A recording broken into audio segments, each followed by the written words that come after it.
রবীন্দ্রনাথ ঠাকুরের গীতবিতান থেকে একটা গান আমি কবিতা আকারে পড়ছি। আকাশ আমায় ভরলো আলোয়, আকাশ আমি ভরব গানে, সুরের আবির হানব হাওয়ায়, নাচের আবির হাওয়ায় হানে। ওরে পলাশ, ওরে পলাশ, রাঙা রঙের শিখায় শিখায়, দিকে দিকে আগুন জ্বলাস। আমার মনের রাগরাগিনী রাঙা হলো রঙিন তানে। দক্ষিণ হাওয়ায় কুসুম বনের বুকের কাঁপন থামে না যে। নীল আকাশে সোনার আলোয় কচি পাতার নূপুর বাজে।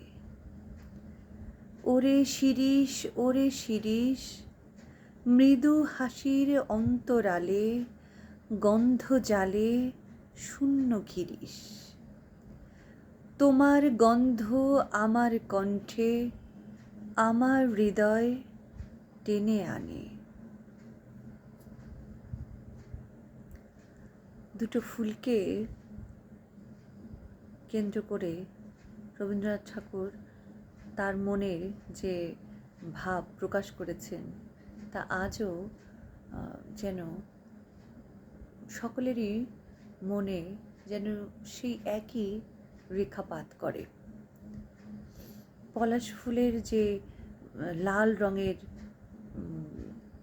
ফুল, সেটা মনে হচ্ছে যে লাল রঙের শিখা, তা দিয়ে যেন সে দিকে দিকে আগুন জ্বালাচ্ছে। এই আগুন জ্বালানোটা আসলে রঙের আগুন।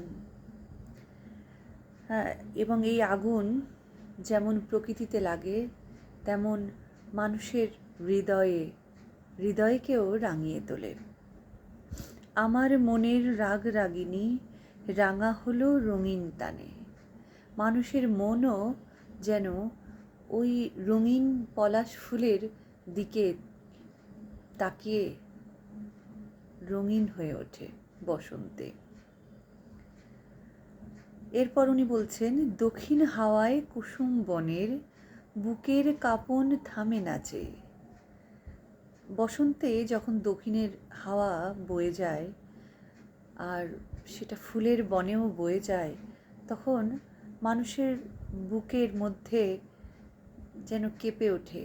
এই কাঁপন কোনো মানুষের জন্য হতে পারে, যেন প্রিয় মানুষ, প্রিয় কথা, প্রিয় মুহূর্ত সব কিছু যেন মনে করিয়ে দেয়, প্রিয়জনকে কাছে পেতে চায়।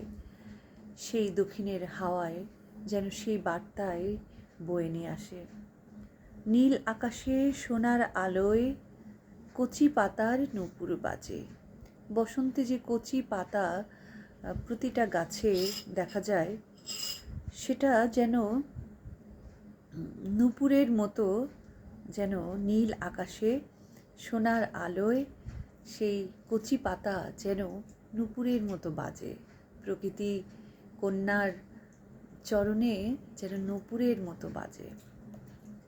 এরপরে বসন্তের আরেকটি ফুলকে তিনি এই গানে সংযুক্ত করেছেন, সেটা হলো শিরীষ ফুল। শিরীষের কাছে গেলে যে হালকা মৃদু একটা গন্ধ আছে, উনি বলছেন, ওরে শিরীষ, মৃদু হাসির অন্তরালে গন্ধ জালে শূন্য ঘিরিস। ফুল ফুটলে মনে হয় যেন ফুল হেসে আছে, গাছটাই যেন হেসে আছে এবং মৃদু গন্ধ দিয়ে যেন ঘিরে রেখেছে চারপাশ। তোমার গন্ধ আমার কণ্ঠে আমার হৃদয় টেনে আনে। ওই শিরীষ ফুলের গন্ধ যেন আমার কণ্ঠে গান হয়ে বসন্তকে টেনে আনে, প্রকৃতিকে টেনে আনে, ফাগুনকে টেনে আনে। রবীন্দ্রনাথের গান গাইলে একটু কথাগুলো গভীরে গিয়ে বুঝলে সত্যি মনের একটা আলাদা আরাম হয়, রিল্যাক্স হয়, ভালো লাগে। তো ধন্যবাদ সকলকে।